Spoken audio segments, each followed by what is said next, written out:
자, HLB 주주님들 반갑습니다. 현재 영상 녹화 시간 오후 9시 56분을 지나가고 있습니다. 자, 오늘도 HLB의 주가는 굉장히 양호했죠.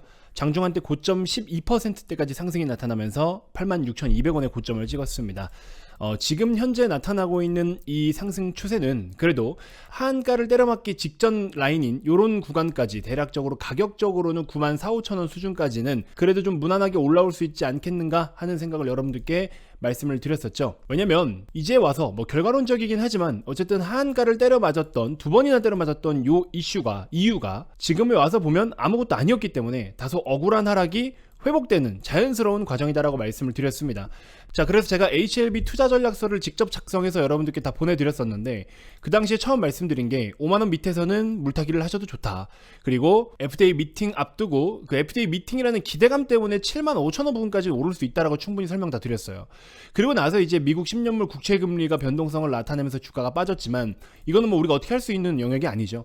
그래서 이 시세가 불가피하게 하락을 두드려 맞긴 했지만 어쩔 수 없이 그냥 흘려보낼 수밖에 없다. 왜? 7월 2일에 FDA 미팅이 있기 때문에. 근데 이미 회사 측에서도 상당히 억울한 내용을 많이 이야기를 했었어요. 보시면 이번에 FDA와의 미팅 일정이 잡혔고 또 신약 승인을 위한 절차는 계속 진행되고 있고 여러 가지 내용들에 대해서 미리 많은 언지를 줬었어요. 그리고 타입 A 미팅 관련해가지고 지금 너무 많은 억측들이 나오고 있는데 이런 부당한 오해나 불필요한 혼란을 방지하기 위해서 간단히 진행 상황을 알려드립니다 하면서 6월 28일날 공지를 다 해줬어요. 이렇게까지 회사가 주주들하고 많은 소통을 하면서 현재 상황이 어떻습니다라고 다 이야기를 해주고 있는데 많은 분들이 이 내용은 듣지도 않고요. 결국에 진양고는 뻐꾸기 치는 거다. 거짓말 하는 거다. 그리고 제약바이오 회사 투자하는 거 아니다. 믿는 거 아니다. 이런 식으로 많은 분들이 이야기하시는데 그렇게 볼 기업들이 있어요. 그렇게 봐야 되는 기업들도 있고. 근데 저도 특별하게 HLB를 되게 좋아하거나 이런 건 아니에요. 그냥 중립 입장에서 이번 하한가가 억울하게 빠진 부분이 없지 않아 있기 때문에 저는 이제 주주로서 그런 하락을 역으로 이용해서 저가 매수를 한 것뿐이고요. 그리고 이제 그런 내용들이 너무 좋다 보니 여러분들께 좀 희망이 되어드리고 힘이 되어드리고자 제가 보고 있는 견해들을 공유해드린 것뿐입니다. 근데 어쨌든 결과론적으로는 좋은 흐름이 나타났어요. 자, 이런 식으로 이제 움직임이 잘 나타났는데 저는 무엇보다 이번 HLB 사태를 토대로 해서 여러분들이 꼭 느끼고 공감했으면 싶은 교훈 두 가지가 있습니다. 첫 번째, 제약바이오 투자는요 원래 어렵고 힘듭니다. 여러분들 기본적으로 하이리스크 하이리턴이에요. 변동성 자체가 매우 큽니다. 그렇기 때문에 높은 변동성을 이겨낼 수 있는 사람들의 무대이다. 저는 이렇게 좀 말씀을 드리고 싶고요. 두 번째, 사실 스토리 자체에 집중하면 문제풀이는 굉장히 쉬워요. 근데 이상한 고집들을 많이 펼치고 엉뚱한 스토리를 자꾸 끼워 맞추거든요. 그리고 특히 제가 하지 말라고 매 영상마다 말씀드리는 거, 차트만 가지고 분석을 하지 마라. 이거는 차트랑 전혀 무관하다. 근데 자꾸 차트에다 선을 긋고서 뭘 찾으려고 하면 이게 찾기냐? 찾기지 않는다. 그렇죠? 그냥 있는 그대로만 보면 되고 그 있는 그대로는 말씀드린 것처럼 회사에서 이야기하는 이런 좋은 내용들이 있는데 이걸 안 믿으면 뭘 믿을 거냐. 그렇죠? 그래서 있는 그대로만 보면 되고 솔직히 우리가 의학에 대해서 알면 얼마나 안다고 이러니 저러니 떠듭니까? 저도 잘 안 떠들잖아요. 여러분들도 의학 관련해서 아십니까? 종사자들은 아시겠지만 우리 같은 평범한 일반 투자자들은 잘 몰라요. 그러니까 회사에서 발표하는 데이터와 내용만 가지고 신뢰를 할 수밖에 없습니다. 결국에 나중 돼서는 거짓말이었다. 그러면 거짓말 한 사람이 잘못된 거고 거짓말 한 사람에게 속아서 그렇게 투자를 했다면 어쩔 수 없는 거예요. 사실 모든 투자에 대한 책임은 본인이 지는 거니까 어쩔 수 없는 거죠. 그래서 구라던 아니던 회사가 그렇다면 그런 거예요. 근데 이런 거를 회사 내용을 듣지도 않고 믿지도 않고 마냥 거짓말이라고만 믿고 생각하고 계셨던 분들 손 놓고 있다가 상한가 놓친 거잖아요. 그렇죠? 그래서 지금 시세가 이렇게 올라오고 있는데 어제 상한가 오늘 12% 추가 상승 이 어마어마한 급등 다 놓친 거잖아요. 그래서 그렇죠? 그러니까 결과론적으로 놓쳤으면 할 말 없는 거예요. 그래서 그런 부분들 좀 잘 참고해 주시고 어쨌든 이번 타입 A 미팅에 대한 결과를 말씀드립니다 해서 공시가 어제 또 잘 올라왔죠. 그러면서 이제 상한가 갔던 건데 내용을 보시면 상당히 좋아요. 미팅은 우호적인 분위기 속에서 잘 진행이 됐고 FDA는 CMC 실사에서 지적하고 항서제약이 답변한 사항 중에 여전히 미비한 점이 무엇인지를 적시한 문서 PAL을 제시를 했다. 해당 문서에는 폼 483과 관련해서 이미 보완한 내용 외에 추가로 지적할 사항이 없기 때문에 항서제약이 추가로 제출할 서류는 없다라고 밝혔다. 그러면서 FDA는 BLA 재신청 서류를 제출할 것을 강력히 권고한다. 이런 식으로 이야기하면서 의견도 별도로 기재를 했다. 그래서 어쨌든 뭐 필요한 게 있으면 서류는 낼 준비가 되어 있고 당장에 뭐 크게 보완을 해야 될 거는 없다. 이미 항서제약이 제출했던 답변이 충분하기 때문에 그래서 이번 내용은 사실 특별한 게 없고 결국에는 FDA 권고에 따라서 항서 측과 협의해서 또 빠르게 작업을 준비를 해서 최대한 완벽하게 준비를 해서 다시 제출을 하겠다. 그리고 이번에 이제 생존 기간에 대해서 굉장히 유의미한 데이터가 나왔는데 이 데이터를 압도적인 우월성을 드러냈기 때문에 마케팅에 반영될 수 있도록 할 계획이다. 이렇게 내용이 나왔어요. 그래서 솔직히 그냥 뭐 진양곤 회장이 어떻다, HLB가 어떻다 이런 내용을 떠나서 내용이 너무 좋아요. 좋은 건 사실입니다. 좋은 건 사실이고 부디 좀 잘 돼서 HLB가 우리나라 제약바이오에 대한 어떤 선입견과 편견을 좀 깨줄 수 있는 그런 계기가 됐으면 좋겠습니다. 자, 어쨌든 HLB를 보유하고 계신 분들 너무 축하드리고 또 잘 버티셨고 혹여나 뭐 중간에 이번 FDA 미팅마저도 불안해서 매도를 하신 분들도 저는 괜찮다, 잘했다라고 말씀을 드리고 싶어요. 여러분들의 선택이 그렇다. 여러분들께서 그래도 그렇게 생각을 해서 매도를 했다라는 거는 잘하신 거예요. 그리고 나서 상한가 간 거는 결과론적인 건데 여러분들이 혹시나 잘못될 상황을 대비해서 나는 뭐 아니면 도중에 도에다가 배팅을 했다. 근데 이제 뭐가 나온 거죠. 뭐 어쩔 수 없는 거죠. 그래서 결과에 그냥 승복하면 되는 거고 그 다음 스텝으로 우리가 또 준비할 걸 하나씩 하면 되는 겁니다. 그렇죠? 어쨌든 뭐 모든 분들 잘 대응하셨다. 이렇게 말씀을 좀 드리고 싶고요. 자, 그러면서 이제 제가 최근에 조선 관련돼서 계속 말씀을 드리고 있는데 조선도 조선인데 지금 2차 전지 여러분들 다시 보셔야 됩니다.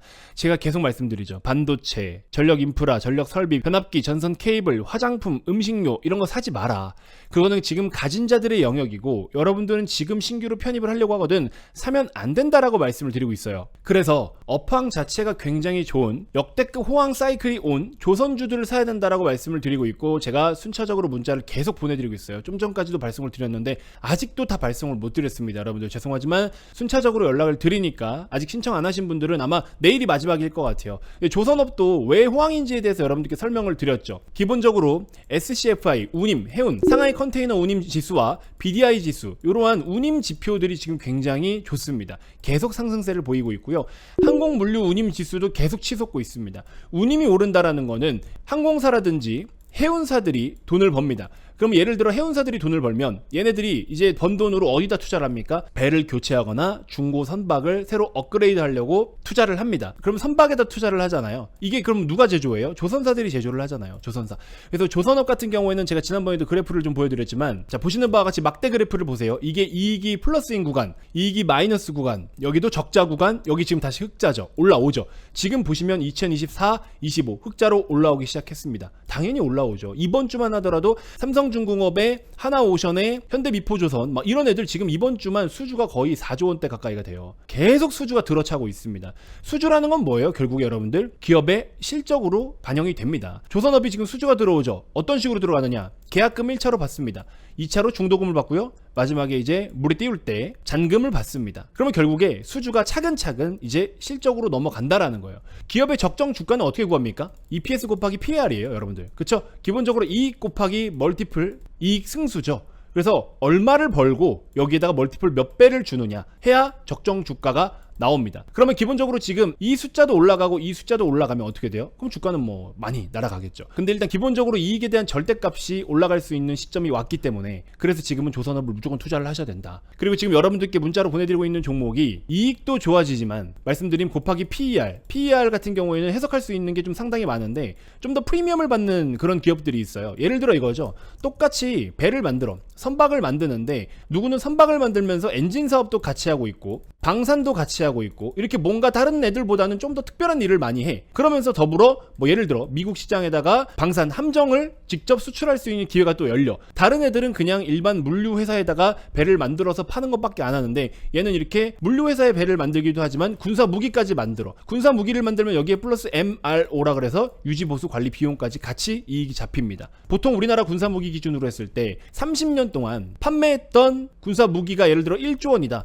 그럼 1조 원이 30년 동안 MRO가 80% 정도가 나와요. 무슨 말이냐? 1조 원치 무기 수출을 했죠. 그러면 1조 원의 80%가 얼마예요? 8천억이잖아요. 8천억이 30년 동안 유지관리 보수 비용으로 매출이 잡힌다라는 거예요. 굉장하죠. 근데 만드는 것보다 유지관리 보수 비용이 덜 들어요. 원간 덜 듭니다. 말 그대로 보수해주고 관리만 해주는 거니까.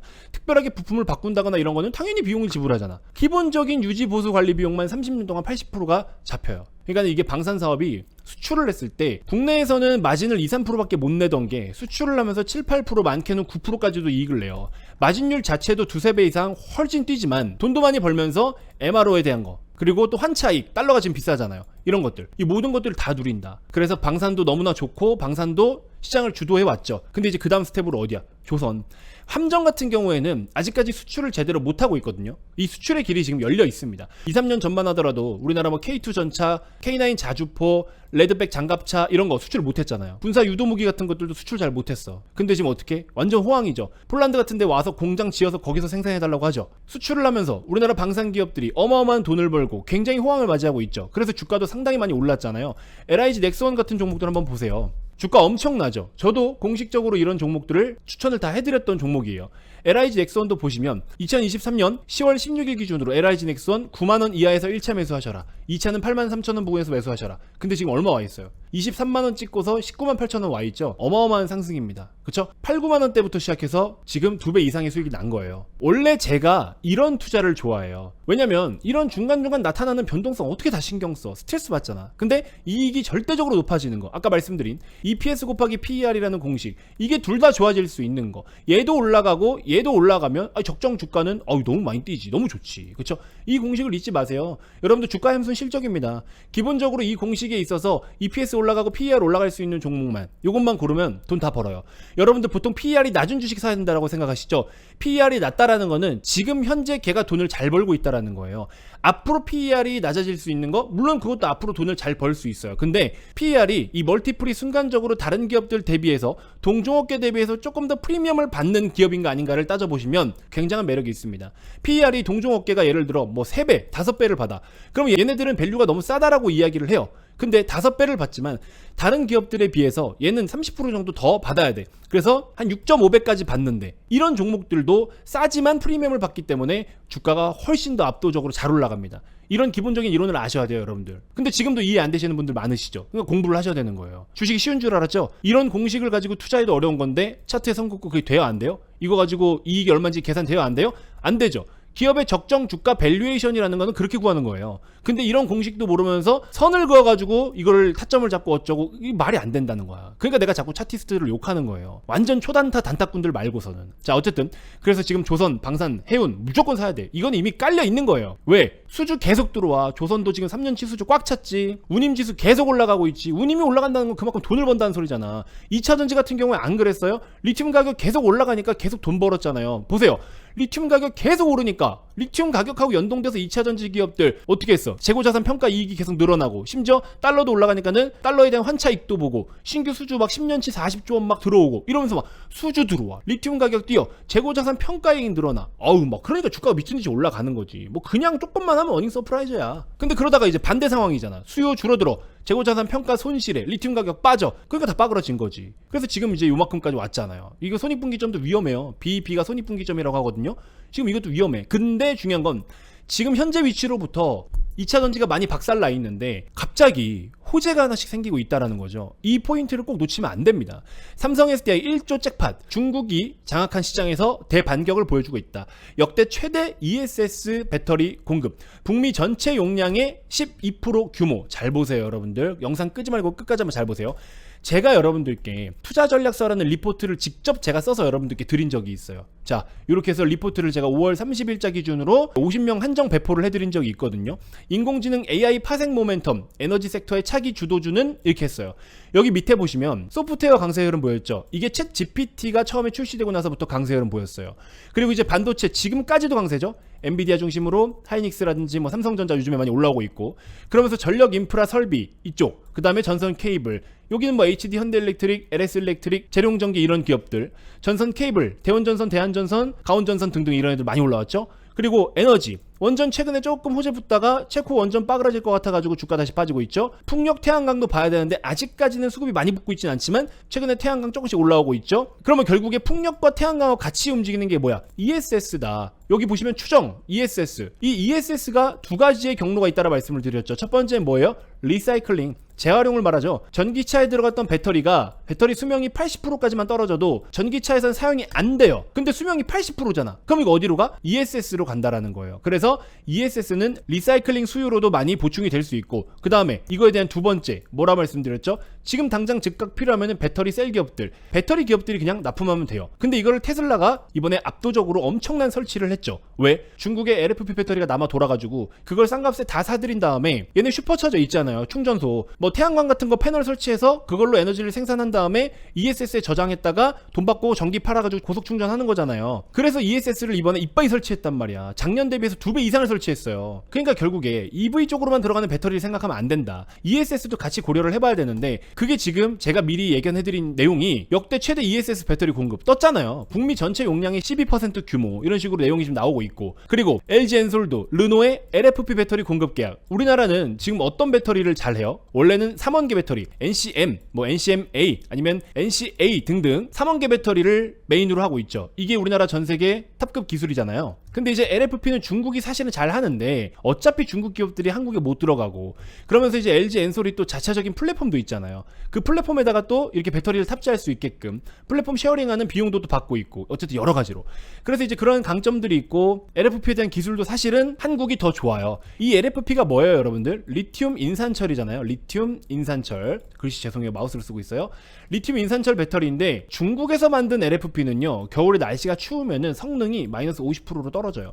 그러니까 예를 들어서 100km 간다. 그러면은 50km로 떨어져요. 근데 우리나라에서 생산하는 LFP 배터리는요, 성능 저하가 마이너스 30%에서 20%밖에 안 됩니다. 중국보다 그마저도 성능이 또 좋아요. 잘 만들어요. 그래서 이제 LFP도 우리나라가 잘 하는데 이번에 이렇게 수조 원대의 수주가 또 들어옵니다. 여러분들 잘 생각하셔야 되는 게, 조선도 마찬가지고 2차 전지도 마찬가지고 이렇게 수주라는 것이 뒷받침된다라는 건 제가 항상 말씀드렸죠. 수주는 뭐야? 결국에 어디로 가요? 실적으로 간다라는 거. 그러면 실적으로 가는 건 결국에 또 어디로 가? 주가로 간다라는 겁니다. 이 사이클을 제가 꼭 기억하라 말씀드렸죠. 그러니까 주가가 많이 올라가려면 실적이 좋아야 되고, 실적이 올라가려면 수주가 들어오면 된다라는 거예요. 물론 모든 업종이 그런 건 아니고 수주를 받는 산업들이 있잖아요.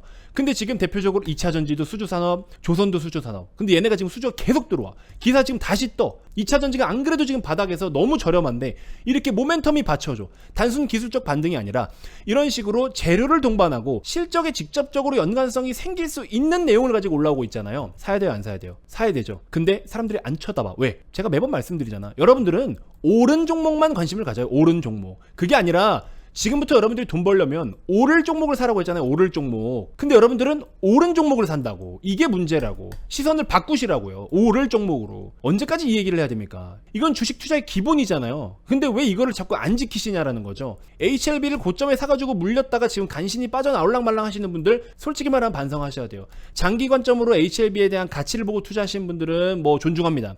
근데 그냥 뭔가 될 것 같고 많이 올라오니까 더 갈 것 같아서 샀다가 물려서 한가 두 방 때려맞고 간신히 지금 뭐 숨 좀 쉬려고 하시는 분들, 이거 임상에 대한 내용도 잘 모르겠고 변동성 커가지고 멀미 날 것 같고, 그런 분들 반성하셔야 되는 거예요. 무슨 말인지 아시겠죠? 그래서 가장 쉽고 확실한 노선은, 주식 투자하면서 정말 너무나 쉬운 노선은 이렇게 수조 원대 수주가 들어오고 명분이 생기고 모멘텀이 생기는 종목들 그냥 사면 되는 거예요. 사놓고 가만히 두면 된다고. 아시겠죠? 여러분들 보셨는지 모르겠지만 최근에 테슬라 주가 엄청 좋죠? 자, 이것까지만 말씀드릴게요.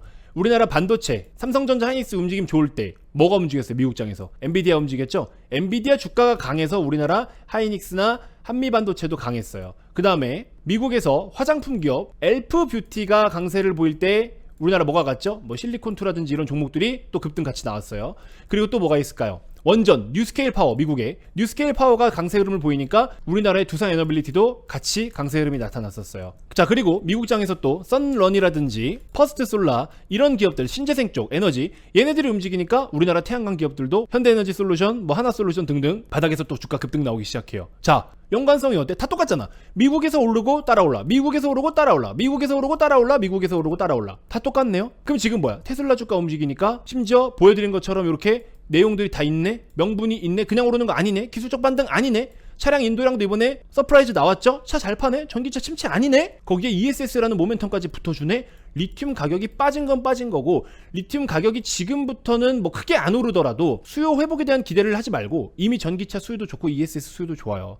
판매 수량은 좋다고. 근데 리튬 가격에 의존하지 말라고. 얘가 문제가 아니라 이제는 그냥 판매 수량대로 보면 된다고. 무슨 말인지 아시겠죠? 그래서 2차 전지도 봐야 된다. 지금 먹거리가 많아요. 먹거리가 많은데 여러분들이 세워라 내워라 여기저기 물려서 그냥 가만히 손가락 빨고 있으면 돼요, 안 돼요? 그러면 기회비용이라는 걸 다 날리는 거예요. 지금까지 반도체, 전력설비, 인프라, 변압기, 전선, 케이블, 음식료, 화장품, 방산 이쪽으로 수익 하나도 못 냈다. 100% 이상 수익 못 냈다 하시는 분들은 연락하세요. 저한테 문자 주십시오. 제가 순차적으로 발송은 해드리고 있어서 조금 늦긴 하지만 저한테 문자 주세요. 깔끔하게 세팅해서 지금 2차 전지까지 하나 또 추가를 해드릴게요. 그래서 일단 조선이랑 해운은 무조건 보셔야 돼요. 이거 일단 먼저 좀 사시고 2차 전지까지 제가 세팅이 되면 저한테 연락 주셨던 분들은 제가 추가적으로 한 번 더 보내드릴게요. 아시겠죠? 고정 댓글에 보이시는 핸드폰 링크를 클릭하셔도 되고요. 화면 좌측에 보이시는 김 대표 개인 번호로도 연락을 주셔도 됩니다. 자, 그리고 이제 내일부터는 김 대표의 2차 전지 투자 연구소 이쪽에도 2차 전지 종목만 집중적으로 또 소개를 해드릴 거예요. 예전에도 말씀을 드렸지만 제 전 직장이 리서치 본부에서 2차 전지 담당이었습니다. 제가. 그래서 2차 전지 손실 복구 솔루션 무료 카톡방도 좀 하나 만들어가지고 제가 HLB를 이렇게 잘 풀어드리고 도움을 좀 드렸던 것처럼 2차 전지도 정말 순수하게 여러분들께 도움을 드릴 거예요. 그렇게 해서 2차 전지를 많은 분들이 또 물려 계신 분들이 많으시기 때문에 올라올 때 또 이상하게 대응해가지고 팔아먹지 마시고, 올라오더라도 조금 더 보유를 해야 되는지 아니면 올라올 때 진짜 빨리 그냥 팔고 나가야 되는지 등등 2차 전지 주요 종목들을 제가 집중적으로 솔루션을 좀 해드릴 겁니다. 아시겠죠? 요거는 내일 따로 한번 제가 말씀을 드릴 거니까 김 대표의 2차 전지 투자 연구소 머니코드 채널에 링크 걸려 있죠? 요거 링크 누르시면은 여기 들어오실 수 있어요. 오셔서 미리 구독 좀 눌러 두시고, 2차 전지 보유하고 계신 분들은 이제 김 대표의 2차 전지 투자 연구소 페이지에 올라오는 영상들 꼬박꼬박 신청 잘 해주시고요. 내일 제가 카톡방 열어가지고 여러분들께 또 공유를 해드릴게요. 편안하게 오셔서 다양한 정보 받아보시고 차근차근 또 복구를 해보신 다음에 같이 우리가 또 핵심적인 종목들 매집할 거 매집하고 등등 이렇게 좀 도움을 드려볼게요. 자, 오늘도 긴 영상 시청하시느라 고생 많으셨고요. 제가 이렇게 충분히 판서를 통해서 여러분들께 설명을 드린다라는 거는 그만큼 제가 알고 있는 게 많다라는 거예요. 여러분들 20분 넘게 떠드는데 이걸 어떻게 대본을 써가지고 이야기를 합니까? 대본 일체 없고요. 여러분들께 제가 알고 있는 지식들을 최대한 쉽게 좀 정리해서 설명을 다 드리고 있는 겁니다. 저는 차트에다 선 안 긋잖아요. 뭐 가끔 뭐 추세 뭐 어쩌니 저쩌니 한 번씩 보여드리지만, 지지와 저항 정도는 보여드리지만 이상한 설명 안 하고 항상 저는 여러분들께 글을 써서 설명드리잖아요. 여러분들이 학교 다니실 때 선생님이 칠판에 글 쓰듯이, 그쵸? 그것처럼 제가 여러분들께 뭐 가르친다라는 표현은 그렇지만 저의 지식들을 공유해드리는 거예요. 그렇게. 그리고 그렇게 주식을 보는 게 맞는 겁니다, 사실은. 자, 아무튼 이렇게 좀 도움을 드리도록 할 테니까 조선, 해운 종목 먼저 매수를 꼭 해보세요, 여러분들. 이거 지금 바로 매수하셔야 됩니다. 자, 화면 좌측에 보이시는 김 대표 개인 번호로 해운이라고 문자 보내주시면 순차적으로 발송해드리도록 하겠습니다. 자, 이번 영상 이렇게 해서 마무리하도록 하겠습니다. 고맙습니다.